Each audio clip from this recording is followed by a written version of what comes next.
president is really going to have to speak to the issues that were raised by Moody's in November when they actually changed the outlook on South Africa from stable to negative.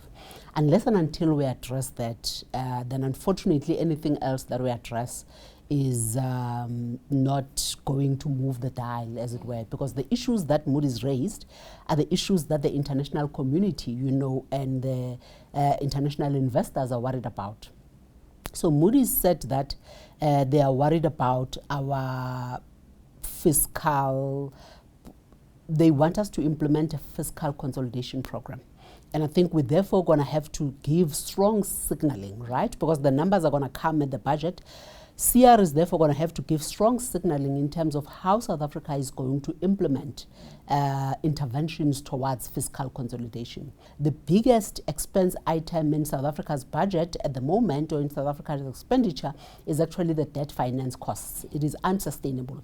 And when we look at where the debt is coming from, it is mainly coming from, the money that we're pouring into the SOEs, with obviously Eskom being the main, biggest of that, with almost R500 billion of debt. We're therefore going to have to come up with strategies and interventions in terms of how do we plan to actually contain that debt. And that's the thing. As it were. The president was mostly expected, again, his fourth state of the nation, again, the same issue will be top of mind, and that's the stabilization of Eskom and its importance to growing the economy.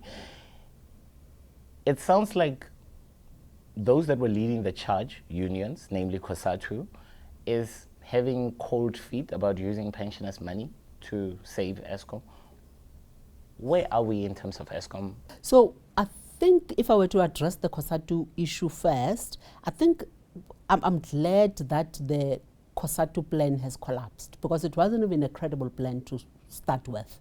To want to use the pensioners' money is actually unsustainable, but it doesn't get us anywhere, Karabo, because the money that is sitting with the PIC, which is the GEPF money, which is Government Employees Pension Fund, is money that is guaranteed by government. When these people go on pension, government is guaranteed that I'm going to pay you your salary in the form of a pension, every month until you die. So if we were to take this money and invest it in entities like the SOEs, Eskom, SAA, and whatever the case is, which have not been performing, for the past few years, and where there isn't a clear plan in terms of what are we implementing to try and turn them around, it therefore means we're actually, not going to get the returns that we want from those investments, which therefore means if these investments don't yield the right results, and these people then years later call upon their pensions, government is therefore going to have to run around and say, where do we find the money to pay the pensions? I hear what you're saying, but some have argued that the PIC is a defined benefit pension scheme. Absolutely. That's meaning that since government has already put up the money, it would need for those liabilities that, and because the beneficiaries themselves do not benefit from the performance of the fund, yes. They're insulated. Yes. Therefore, yes. It leaves us a lot of dormant money that we should be putting into the capital, into the economy rather. So my question is, is your reluctance to support pension money being used this way mainly because you don't believe in the entity, or that you just believe that it's generally very risque to do something like that? So I think you've raised something very important to say that the government employees are insulated from the performance of the investment that is made by PIC, which therefore means whether the investment performs or it doesn't perform, they still get are still guaranteed benefits to get their pension. But exactly. What if the fund performs? Which is what the issue is. But then, let's be honest. What do we do with that access? But then where is SOE? Where is Eskom at the moment? Where is SAA at the moment? Where is SA Express at the moment? Out of the 700 SOEs that we have as a country, I think probably only one, if not two, which is AXA and Telkom, are actually paying dividends to government. All of them, are in a position such that they are not generating profits, therefore they can't pay shareholder dividends. So you're therefore going to have to look at that and say, are we being realistic to actually say that Eskom and SAA and SA Express a good investment vehicle for pensioners' money. Because therefore, the point I'm making is that, to your point, if we agree that PIC's money is a defined benefit scheme and not a defined contribution scheme, it therefore means someone guarantees this money. And who guarantees it? It's government. So if we make an investment that therefore goes south, government is therefore going to have to say, where am I going to get the money to ensure that I plug in this hole, which I've now created by this bad investment, as it were. And I think that's the biggest issue. The president, everyone knows his pedigree. We know him as a negotiator from his National Union of Mine Worker days. We know him in his capacity as a negotiator for the African National Congress in CODESA. He's a negotiator. He's a consensus man. But is that actually working right now? It's not. It's not, Karabo, and I think that is what the problem is. I think leadership is about context. Leadership is about understanding what situation you are facing at the moment and what interventions you need to put in place to actually try and remedy the situation.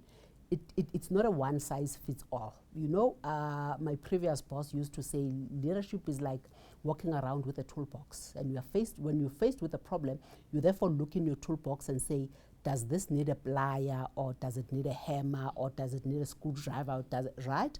It is not, you can't fit for purpose leadership. Right? You can't be a screwdriver leader. It doesn't matter what the problem you are facing is, screwdriver. Work with the toolbox for a reason, to say, what does this situation call for? So leadership by consensus is not helping at the moment, even if we wanted to actually, move in that direction. But you've tried it for 2 years and you have seen that it has yielded no results. But you also need to understand that, sometimes to change things, you are not going to please everyone. And that's okay, because maybe if you're pleasing everyone, then you're not making enough progress. But as the CEO of BLSA, are you telling me that you expect the president to say things tomorrow, but not actually make any concrete announcement? I'm not saying, if you're going to say things, you say them because you're going to do them, right? So I'm hoping that we say them and then we follow through. There's always been a lag. There's always been a lag. And in South Africa, that lag is quite long. And I think it's interesting you say that, Karabo, because when we went to WEF, the international community is raising precisely, those concerns to say that we are fully behind the structural reforms that you want to implement as a country. But unfortunately, we are worried that you won't be in a position to implement them. We are worried about the delivery of that which you're promising, not that. So I think the international community has therefore sort of like caught on, to say that we seem to talk a lot as a country, but very little action is actually emanating from those talks. That was one of the reported incidents between Business Unity South Africa president and the president of the Republic, that during their NEDLEC meeting, there was an off-color exchange between the two, because business is frankly tired of waiting for these reforms to happen. What does government say to you when you ask them why it's taking so long? They say the same thing that they've been saying for the past 2 years, that it is going to happen. So I think the frustration emanates from that. It emanates from the fact that we keep on having talks about talks, but very little action is actually, following up or following through, as it were. So I think we've been mainly raising the issue of certainty, because we understand that markets are premised on certainty, and the lack thereof is problematic. And precisely because of this uncertainty from a policy perspective in particular, you are seeing investment that is either delayed or cancelled, or redirected, to other markets, because we need to understand as a country that we're no longer the gateway to the continent. You've got Kenya that is coming up, you've got Rwanda, you've got Ethiopia, that are actually giving us a run for our money. But when you look at, operating in the South African environment, it is pretty tough, from a regulation perspective. The reason why we have actually tanked in terms of the ease of doing business according to the World Bank Index from number 82 to number 84 is precisely because, ours, is not a very, friendly environment, from a regulatory perspective. So there is a lot of rigidity when it comes to that. And those are all the things that we've been actually saying, can we, ensure that we move those with speed to allow investment to actually come into the country. I love what you talked about there. You spoke about the need for certainty that business has always been calling for. And in my, limited, media experience, I know that this was exactly the complaint during the Jacob Zuma years, and there was more uncertainty then. And we seem to be talking about uncertainty now, and you speak to business all the time. Businesses would rather have volatility than uncertainty.